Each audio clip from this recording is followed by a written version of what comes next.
भाग्य का लिखा।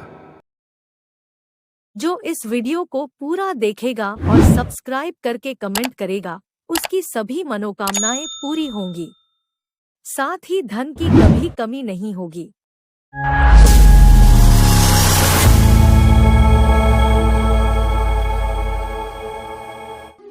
बहुत समय पहले की बात है।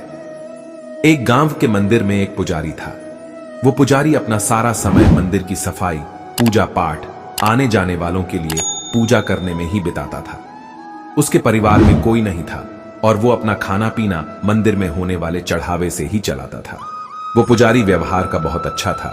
उसके मन में पैसों के प्रति ज्यादा लालच नहीं था।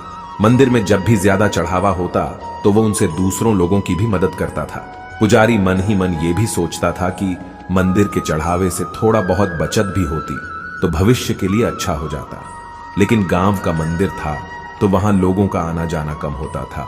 मुश्किल से दिन भर में 5 से 6 पैसों का चढ़ावा हो पाता था, जिसमें से पुजारी अपने दिन भर की जरूरतों को पूरा करने के बाद सिर्फ 2 पैसे ही बचा ही पाता था। और जब कभी चढ़ावा ज्यादा होता तो पुजारी के पास कोई ना कोई व्यक्ति ऐसा आ जाता जिसे मदद की जरूरत होती थी और पुजारी उसे मना भी नहीं कर पाता।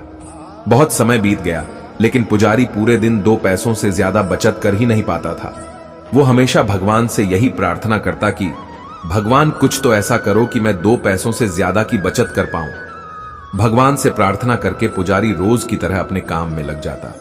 कुछ समय बाद पुजारी की शादी हो गई। घर में अब 2 लोग हो गए और खर्चा चलाने के लिए ज्यादा पैसों की जरूरत पड़ने लगी।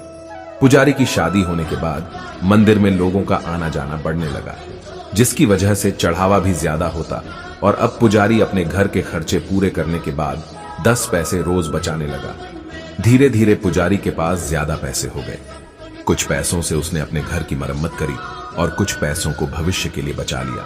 कुछ समय बाद पुजारी की संतान हुई और अब वो 2 से 3 हो गए। पुजारी की संतान होने के बाद अब पुजारी ने देखा कि वो अपनी दिन भर की जरूरतें पूरी करने के बाद 15 पैसे बचा लेता है। धीरे धीरे बच्चा बड़ा हुआ और स्कूल जाने लगा।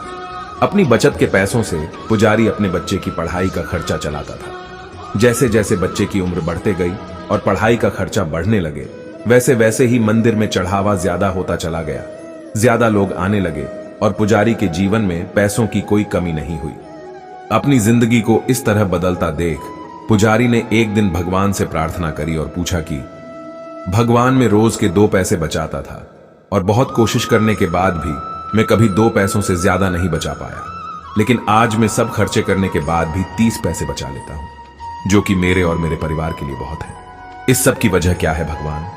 क्या ये आपकी कृपा है या फिर मेरा भाग्य? ऐसा कहकर पुजारी अपने रोज के कामों में लग गया। रात हुई और जिस समय पुजारी गहरी नींद में था, उस समय भगवान उसके सपनों में आए और बोले, भक्त, ना तुम्हारा भाग्य बदला है और ना ही मैंने कोई कृपा करी है।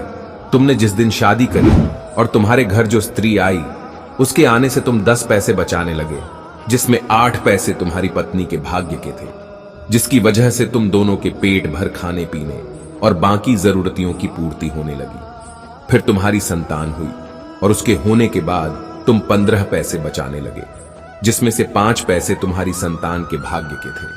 और आज जो तुम 30 पैसे बचा रहे हो, उसमें से 15 पैसे तुम्हारे बच्चे की पढ़ाई और उसके बेहतर भविष्य के भाग्य के हैं। भक्त, तुम आज भी अपने भाग्य के सिर्फ 2 ही पैसे बचा रहे हो और आगे भी 2 ही बचा पाओगे।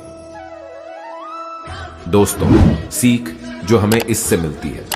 दोस्तों, इस कहानी से आप कई बातें समझे होंगे और साथ ही आप ये भी समझे होंगे कि किस तरह हमारे भाग्य का लिखा हमें मिलता है और साथ ही किस तरह दूसरों के भाग्य का लिखा भी हमारे द्वारा होते हुए दूसरों को मिलता है। इस तरह के और वीडियो पाने के लिए कृपया मेरे चैनल को सब्सक्राइब करें, इसे लाइक करें, कमेंट करें, शेयर करना। धन्यवाद।